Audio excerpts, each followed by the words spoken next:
शादी के दूसरे दिन खुद की पसंद वर्सेस बेटे की पसंद की बहू को सास ने दी ड्रेस। तेरा दिमाग खराब हो गया है क्या? क्या बकवास कर रहा है तू?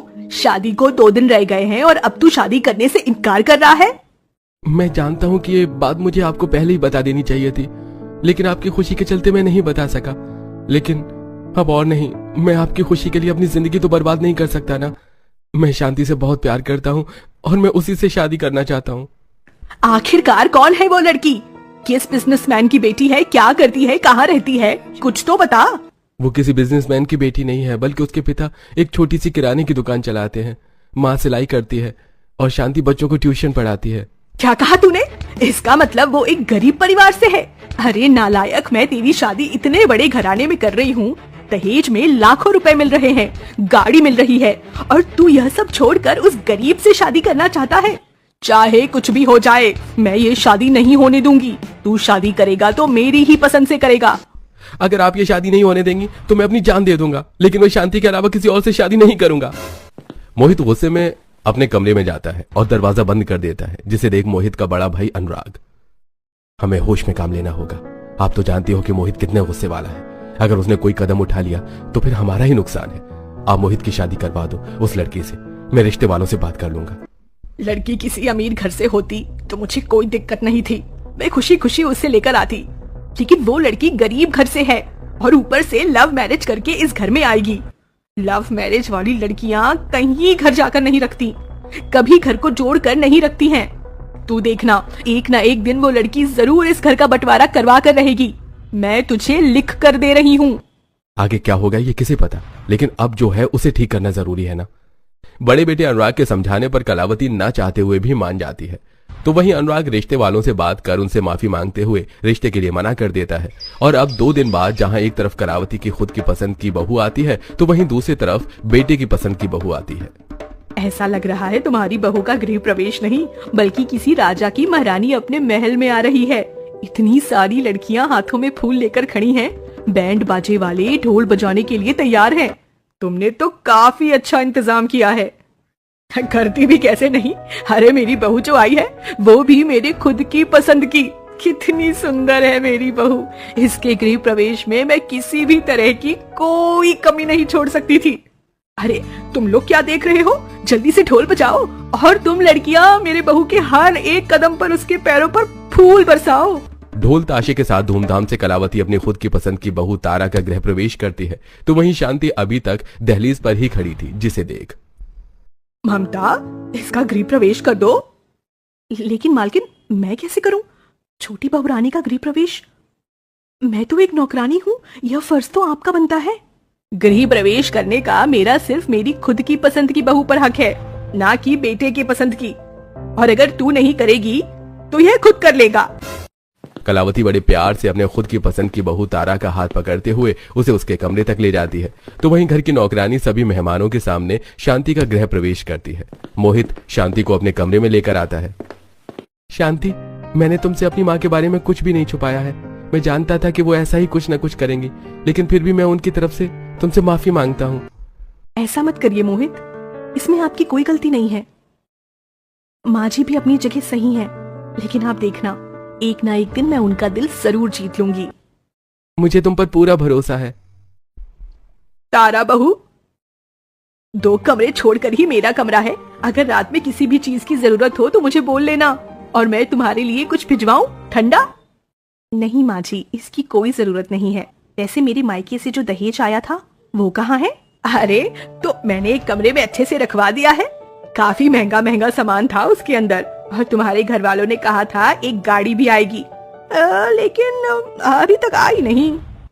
माँ जी, अब मेरी फैमिली कोई छोटी मोटी गाड़ी तो दे नहीं रही है, फॉर्च्यूनर दे रही है, तो आने में थोड़ा टाइम तो लगेगा ना।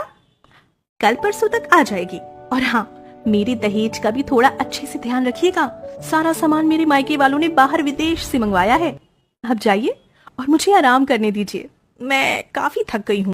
अपनी सास को कमरे से बाहर भेज तारा दरवाजा बंद कर लेती है और अब कपड़े चेंज कर आराम करने लगती है। तो वहीं कलावती अपनी खुद की पसंद की बहू के लाए हुए दहेज को देखकर खुश होने लगती है।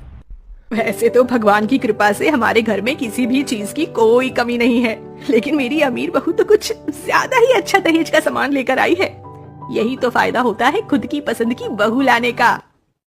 और एक मेरे बेटे की पसंद की बहू है, एक कटोरा तक नहीं दिया उसके माँ बाप ने। न जाने कब तक हमारे टुकड़ों पर पलेगी। कलावती बेटे की पसंद की बहू के बारे में काफी भला बुरा बोलती है और सीधा अपने कमरे में चली जाती है। ऐसे ही अगला दिन होता है, जहां एक तरफ बेटे की पसंद की बहू सुबह सुबह उठकर भगवान की पूजा पाठ करके तैयार होकर आती है, तो वहीं खुद की पसंद की बहू सुबह के 10 बजे उठती है और नहा धोकर मॉडर्न कपड़े पहन कर आती है, जिसे देख तारा बहू, ये सब क्या है? तुमने इतने छोटे कपड़े क्यों पहने हैं? माँ जी, ये मेरा स्टाइल है, आपको कोई प्रॉब्लम है? अरे नहीं नहीं बहू, मुझे क्या दिक्कत होगी, तुम्हें जो पहनना है पहनो, तुम पर तो सभी चीज अच्छी लगती है। अच्छा तुम यही रुको, मैं अभी आती हूँ। कलावती अपने घर की नौकरानी के साथ 2 बड़ी बड़ी थाली लेकर आती है, जिसमें से एक थाली के अंदर काफी भारी महंगा ज्वेलरी होती है, तो दूसरी थाली के अंदर एक सादी सी साड़ी। तारा बहू, आज मैंने घर पर एक पार्टी रखी है जिसमें हमारे कुछ मेहमान और दोस्त आएंगे। तुम्हें सबके सामने यही लहंगा पहनकर अच्छे से तैयार होकर आना है। आखिरकार सभी देखे तो सही कि कलावती की खुद की पसंद की बहू कितनी ज्यादा सुंदर है। वैसे माँ जी, इस लहंगे की कीमत क्या है? देखने से तो 1-2 लाख का लग रहा है। तो बहू यही है, 2 लाख का लहंगा है। और ये गले का सेट देखो, पूरे 1.5 लाख रुपए का है। मैंने तो तुम्हें तैयार करने के लिए घर पर ब्यूटिशियन भी बुलाई है। शाम को 6 बजे तक तैयार हो जाना, ठीक है?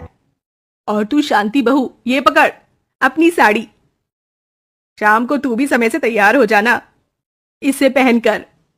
वैसे तो मैं तुझे मेहमानों दोस्तों से मिलवाना नहीं चाहती थी, लेकिन सबको पता है कि कलावती की दोनों बहुएं साथ में आई हैं। अब क्या करें, मजबूर हूँ, वरना मैं तो तुझे कमरे में ही बंद कर देती। समय से तू भी तैयार हो जाना, कहीं सभी के सामने हमारी नाक कटवा दे। तारा बहू, तुमने अभी तक नाश्ता नहीं किया ना? मैंने नौकर से कहकर खास तुम्हारा मनपसंद नाश्ता बनवाया है। चलो आज दोनों सास बहू साथ में बैठकर नाश्ता करती हैं। कलावती तारा के साथ नाश्ता करने के लिए चली जाती है, तो वहीं शांति अपनी सास की दी हुई उस सादी सी साड़ी को लेकर अपने कमरे में आती है।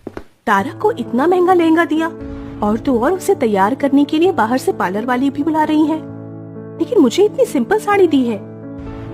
लेकिन कोई बात नहीं, माँ जी ने दी है तो मैं यही पहनूंगी। माँ जी, एक ना एक दिन आप मुझे अपना ही लोगी, मुझे विश्वास है। शांति को थोड़ा बुरा तो लगता है, लेकिन वो ज्यादा नहीं सोचती और अपनी सास की दी हुई साड़ी को एक बार पहनकर ट्राई करती है। तभी वो साड़ी टेबल के कोने में लगी कील से जाकर थोड़ी फट जाती है। हे भगवान, ये क्या हो गया? साड़ी तो फट गई। अगर माँ जी को यह पता चला तो उन्हें तो ये यही लगेगा कि मैंने जानबूझकर जलन की वजह से साड़ी फाड़ दी। अब मैं क्या करूं? ये फटी भी इस तरह से कि मैं इसे छुपा भी नहीं सकती। कुछ देर में शाम हो जाएगी। हे भगवान, कुछ भी समझ नहीं आ रहा, मैं क्या करूं अब? अपनी फटी साड़ी को देखकर शांति काफी ज्यादा परेशान होने लगती है। तभी उसे कुछ याद आता है और वो जल्दी से अलमारी में से 2 पन्नी निकालती है, जिसके अंदर मोती और रंग बिरंगी छोटी छोटी तारें होती हैं। अच्छा हुआ ससुराल आने से पहले मैंने माँ से ये मोती वगैरह भी ले लिए थे। मुझे नहीं पता था कि ये मेरे इतने काम आएंगे। अब जल्दी से अपनी साड़ी को ठीक करती हूँ। शांति कढ़ाई सिलाई का काम काफी अच्छे से सीख गई थी, इसलिए वो जल्दी जल्दी सुई धागे की मदद से ही उस सिंपल सी साड़ी पर काफी अच्छी कढ़ाई करती है और उस फटे हुए हिस्से को भी मोती और कढ़ाई से काफी अच्छे से ढक देती है। अब शाम भी होने को आई थी, इसलिए शांति उस साड़ी को पहनकर काफी अच्छे से तैयार होती है, तो वहीं दूसरी तरफ तारा को ब्यूटिशियन तैयार कर रही होती है। ये क्या, तुम कितना हल्का हल्का मेकअप कर रही हो?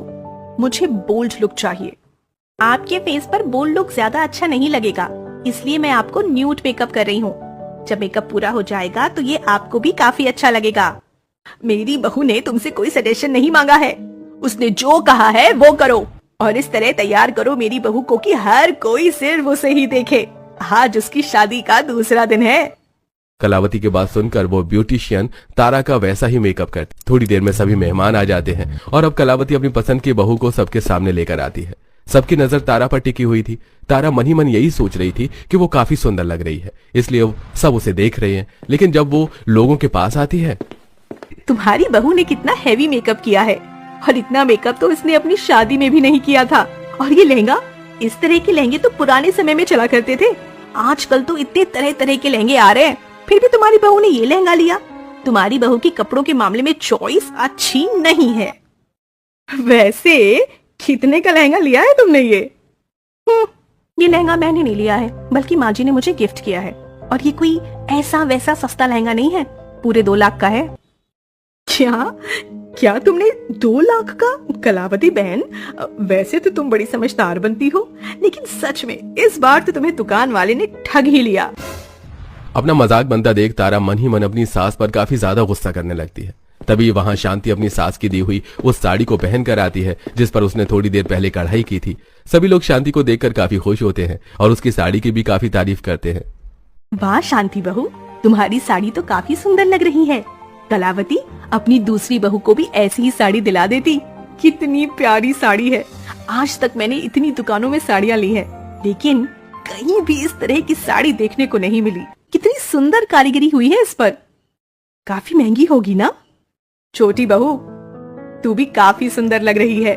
न ज्यादा मेकअप, न ज्यादा गहने। कभी कभी ऐसी सादगी ही लोगों को सबसे ज्यादा पसंद आती है। अब तो काफी सारी बातें हो गई कलावती, जल्दी से खाना लगाओ, बड़ी जोरों की भूख लग रही है। आज तो तुम्हारी दोनों बहू की पहली रसोई की रस्म है ना? दोनों ने क्या क्या बनाया है खाने में? सभी मेहमान डाइनिंग टेबल पर जाकर बैठ जाते हैं तो वहीं कलावती दोनों बहुओं को लेकर किचन में जाती है। मैंने शाम से पहले ही सभी मेहमानों के लिए खाना बनाकर रख दिया था। आप कहो तो मैं उन्हें परोस दूं। लेकिन तारा, तुम क्या करोगी? तुमने तो कुछ भी नहीं बनाया। तुम कुछ बना सकती हो जल्दी से?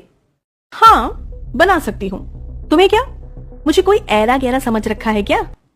जानती थी मैं कि मेरे खुद की पसंद की गई हुई बहू जरूर होनहार होगी, जो कम से कम समय में कुछ न कुछ बना दे।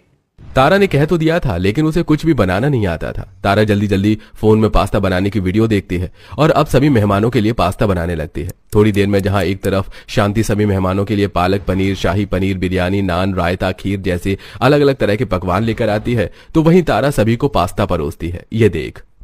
ये क्या कलावती, तुम्हारी बहू क्या हॉस्टल में पली बड़ी है जो उसने पास्ता बनाकर रख दिया?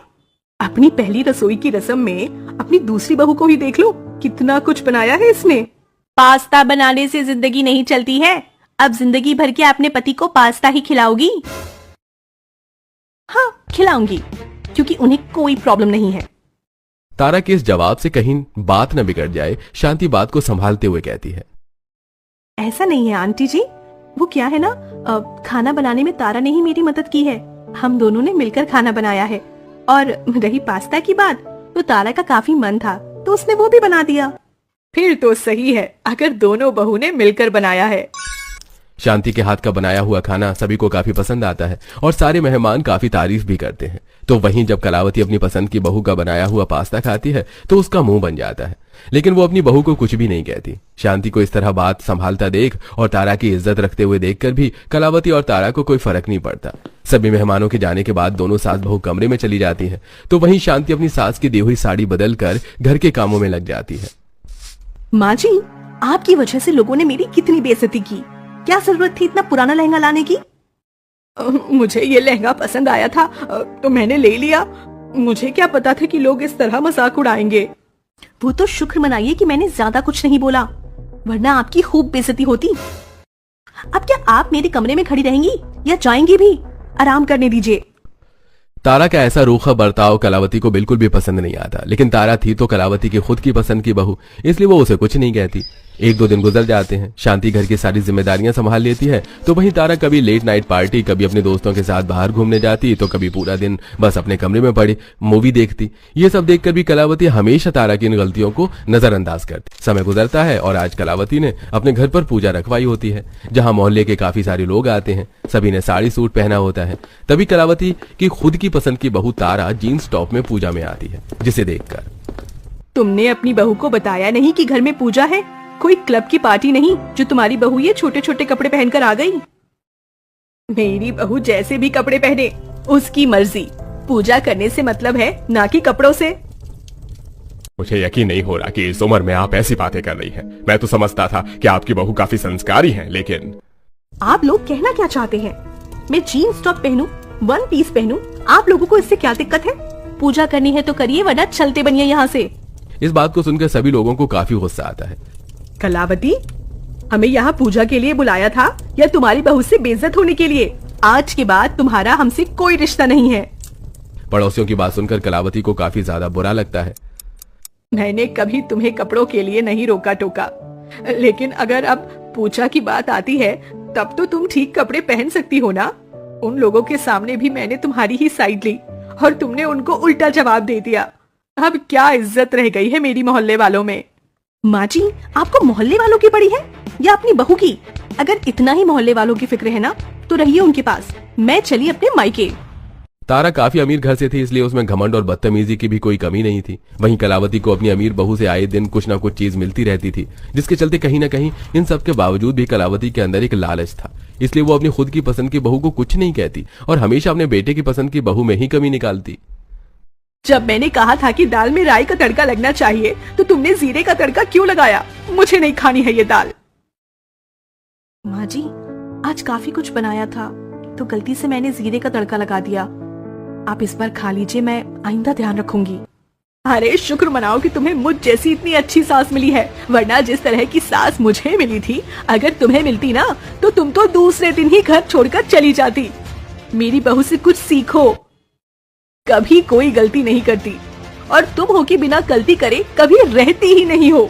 शांति हमेशा अपनी सास से डांट सुनती लेकिन कभी कुछ नहीं कहती। तो वहीं कलावती की खुद की पसंद की बहू आए दिन उससे शॉपिंग वगैरह के लिए पैसे लेती। साथ ही घर में अगर कोई मेहमान आता तो भी उन लोगों के पास आकर 2 मिनट नहीं बैठती, घर पर दोस्तों को बुलाकर लेट नाइट पार्टी करती। वहीं शांति हमेशा घर की जिम्मेदारी को संभालती, पूजा, घर साफ करना, अपनी सास की दवाइयों का ध्यान रखना, ये सब शांति काफी अच्छे से कर रही थी, जिससे अब कलावती के दिल में हल्की हल्की शांति के लिए जगह बनने लगी थी। तो वहीं अब तारा कलावती को अपना असली रंग दिखाती है और अपने पति को भड़काकर बंटवारे की बात करती है। यह तुम क्या कह रही हो? इतने सालों से मैंने अपने घर को जोड़ कर रखा है और तुम इसे तोड़ने की बात कर रही हो? तुम जो चाहे इस घर में अपनी मर्जी का कर रही हो, तो फिर तुम्हें क्यों बंटवारा करना है? क्योंकि अब मैं इस जॉइंट फैमिली में और नहीं रह सकती। मुझे जॉइंट फैमिली बिल्कुल भी पसंद नहीं है। अपने पति के साथ अलग रहना चाहती हूँ, इसलिए आप घर का बंटवारा कर दीजिए। अनुराग, अब तुम ही कहो अपनी माँ से। अगर घर का बंटवारा नहीं हुआ तो मैं तुम्हारे साथ नहीं रहूंगी। आप क्यों मेरा हंसता खेलता परिवार बिखेर रही हैं? आज नहीं तो कल बंटवारा तो होगा ही ना, तो आप अभी क्यों नहीं कर देती? क्या क्या कहा तुमने? मैं तुम्हारे परिवार बिखेर रही हूँ? और जो तुम्हारी बीवी कर रही है वो क्या है? आप प्लीज बंटवारा कर दीजिए, क्योंकि मैं तारा के बिना नहीं रह सकता। मैं उसे बहुत प्यार करता हूँ। न चाहते हुए कलावती को अब बंटवारे के पेपर पर साइन करना पड़ता है, जिसके बाद तारा और अनुराग अपना सामान पैक करके घूमने के लिए कुछ दिनों के लिए बाहर चले जाते हैं। अपनी खुद की पसंद की गई बहू को इस तरह घर का बंटवारा करते हुए देख कलावती की काफी तबीयत बिगड़ जाती है। तो वहीं शांति कलावती का काफी अच्छे से ध्यान रखती है। इसी बीच कलावती की नंद आंचल उससे मिलने के लिए आती है। यह तुमने अपनी क्या हालत बना ली है? भैया के गुजर जाने के बाद तुमने कितने अच्छे से घर को संभाला था और अब ये सब। बुआ जी, मैं क्या बताऊं आपको।